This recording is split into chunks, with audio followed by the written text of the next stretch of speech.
dare I say, an instant classic on Netflix?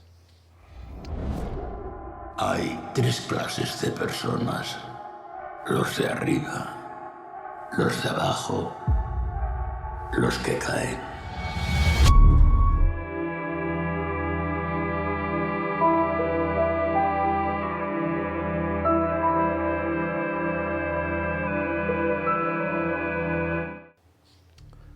Welcome to the Underhold. My name is Sinclair. Also, my Twitter handle is Illegal Priest. I have this channel here with my friend Robert. We do a lot of stuff where we talk together, but this is just going to be a review of just me. I just watched The Platform on Netflix. Just got it done with it maybe a half hour ago. Tried to set this little recording setup because I thought it was pretty good, and I wanted to talk about it. Just at least a brief review, and then I will get into some spoilers when I get deeper into themes. This is a Spanish film that Netflix bought, I think, to show on their streaming platform. It definitely is a sci-fi horror, kind of in the vein of The Cube. I think you'll probably see that a lot. I thought a bit of Snowpiercer, maybe even a tiny bit of Parasite in there. It has I think it came out a couple months ago, and so people have seen it and it did win awards, but I haven't heard about it until now. It is a Spanish film, so you have to be okay with subtitles, or I think there's an English language track, but I feel like sometimes those other language tracks take away from the acting. So unless I really don't want to deal with subtitles, usually when I'm very tired, I go with the subtitled. And I do suggest you watch this with subtitles too. Now, The Platform is a horror. It does have some comedy, like satire, but mainly horror sci-fi. This is about a guy who voluntarily lets himself go into this complex in the hopes of getting some accredited degrees. So this is probably a near future scenario, some type of different society. And the structure is just assuming a large building with a bunch of floors. So like in Cube, there's just a bunch of rooms, or in Snowpiercer, you have the back of the car to the front of the car. This is all basic setup. It's not very spoilery, and I will get into spoilers more when I talk about themes more, but I'll definitely have a break where I will let you know that. So you start up, very much wakes up in a room, finds out what floor he's in, and he has one other person on the floor with him. And that's, very much the beginning setup. It's the floor, the person you're with, and everybody has one item that they get to take with them. And his is the Don Quixote book, which I feel like plays into a little bit deeper of the themes and meanings, but I don't quite get it. But I think it has to do with somebody maybe trying to be heroic. Yes, hi Kitty. Hi. And so they call this one a slow burn. I wouldn't call it that, just because I feel like every scene is very important. Something changes constantly. There's constant little twists. So you're always finding out little things like you're in this room for 1 month and then the next room. And he's planning on only being in there for 6 months. But, he finds out, what the other person is in there for. The other part of the setup is on your floor, you have people above and below you. And there is a platform, hence the name of the movie, with food on it. And it slowly goes down from floor to floor. And so you get to eat from it. You can't stash anything away. And they do set all that up well, why you can't stash things away, things like that. And so that leads to like kind of a class warfare of sorts, where you have people above you and below you and how they treat you and how you treat them. But also in the fact that in 1 month, everybody changes where they're at, still with the same partner. So he knows that he's with this guy who's been there for a while, so something obviously happened to his partner, and there's lots of twists like that. You start to see little extra things in how everybody is dealing with it. There is other characters, although there's usually 2 characters at a time, mainly.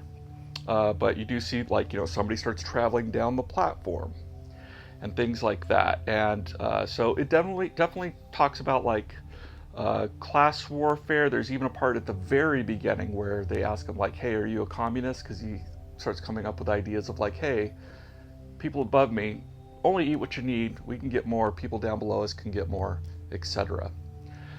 But otherwise, I would just say it's phenomenal. Really good acting. I recognize this actor. I feel like I saw that he was in Pan's Labyrinth, but I haven't watched that forever, so I don't. He might even be the main character in it. But otherwise, I would just say very, very good. I am not always a fan of what Netflix has, but if you like The Apostle, you like The Vivitch, things like that.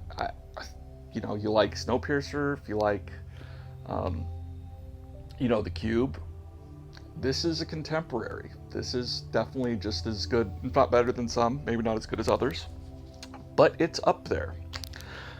And basically, right now, that's about where I'm going to end it, because I feel like so much of the rest of the movie has to do with twists, turns, themes, and maybe I might make an edit where I edit something back into this beginning section if I feel like the theme isn't so spoilery that I can put it into the review.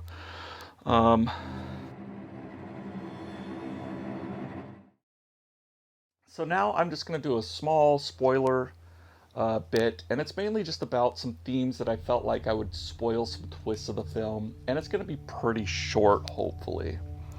The main character, Goring, he goes in there to get an accredited degree for a 6-month term. So he's going to go through 6 levels, and you don't know where you're going to end up next. And everybody, they slowly show some of the twists and turns of, like, what food he picks. So you start to get this idea that everybody has picked a food on this platform, and his was snails. And this becomes kind of a prevailing theme in the film, because Trimagasi, who is his cellmate, his first cellmate, spoiler there. Yes, hi, Cricket. When they go into their second month, Trimagasi ties up Goring and says, like, hey, at some point, I'm going to start running out of food. I'm going to start chopping up a little bit, eating you, feed you some to yourself. I'm trying to do this the best way I can. I've been in this situation before. My previous partner that you accused to be of killing, well, he just died. I did eat him.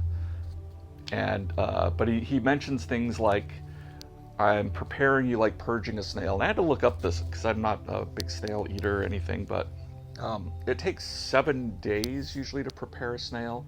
It has to do with making sure that they don't have anything in them that would hurt you eating them, like toxins and things like that.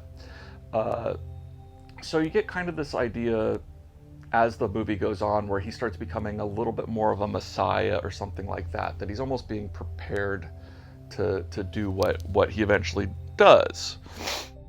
Oh, okay, and I might clip this in a little bit into a part with Trimagasi.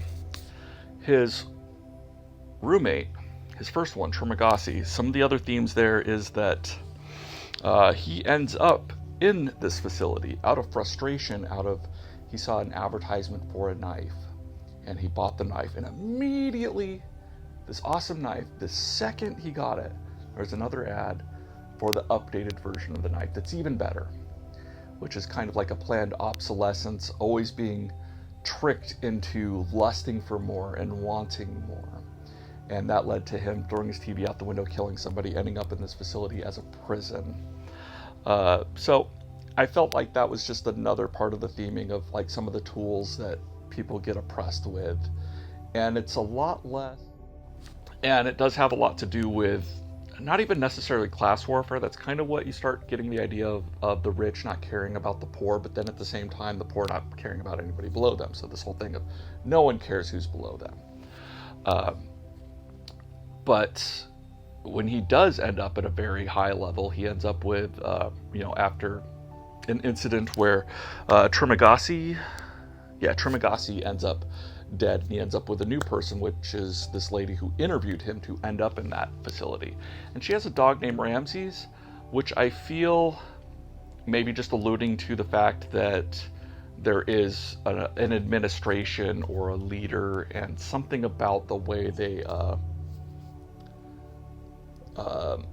are putting people through this. I think there's some type of, I won't say allegory, but there's something there that I'm not quite latching onto. Now there is some stuff like would they like the cube? What is this about? Like some of it could be like trying to figure out, okay, we need to make sure everybody is oppressed and that nobody consolidates together to, let's say, overthrow the administration. The social experiment that I would even put in like the Belko experiment in there and things like that. So you do feel like one of the possibilities is to make sure there's not an uprising. And you start getting these themes of Messiah.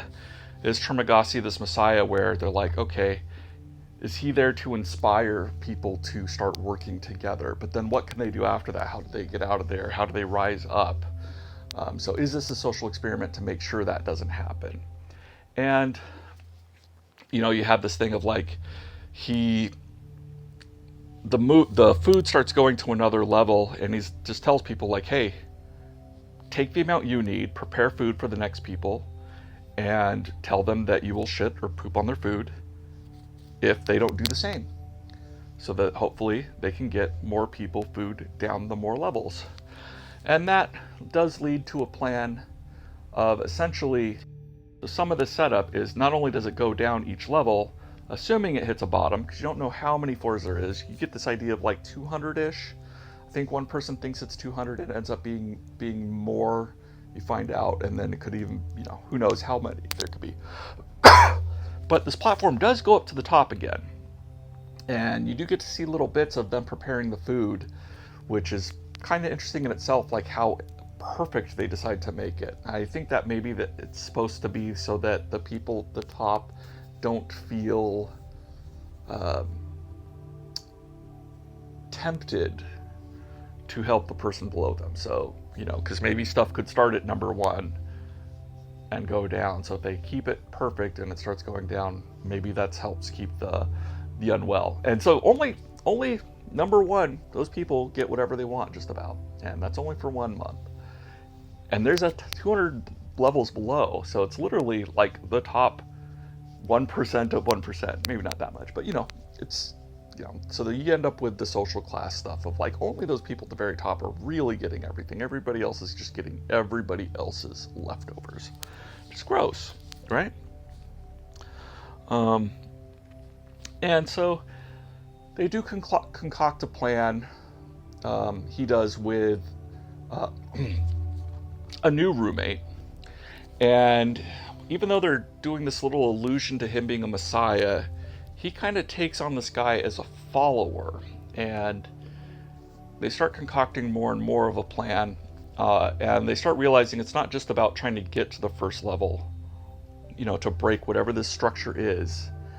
It's about sending a message to really try and overthrow the system somehow. Maybe to, whoever's preparing the food, maybe to get them to rise up. Because, you always get this feeling that somebody's always oppressing somebody else. There's maybe one person at the top. That would be it. Everybody in some point is oppressing somebody else. And, they learn a little bit more as they go down with some things like, it's not so much about the person, but also the message and the inspiration. So it becomes about this piece of cake, which, it becomes something else. The message becomes something else, but it's still, I think the idea is a message. And at the very end, instead of him being the bearer of the message, like a Jesus Christ, the Messiah, he has to learn it's just the message and not him. It is ultimately the message, because who knows, maybe he just ends up the same as whoever's on top before.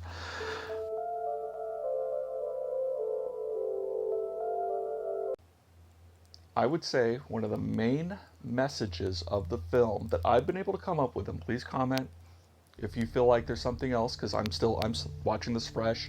I'm not the smartest person in the world, but I feel pretty good at least spotting what could potentially be some of the themings.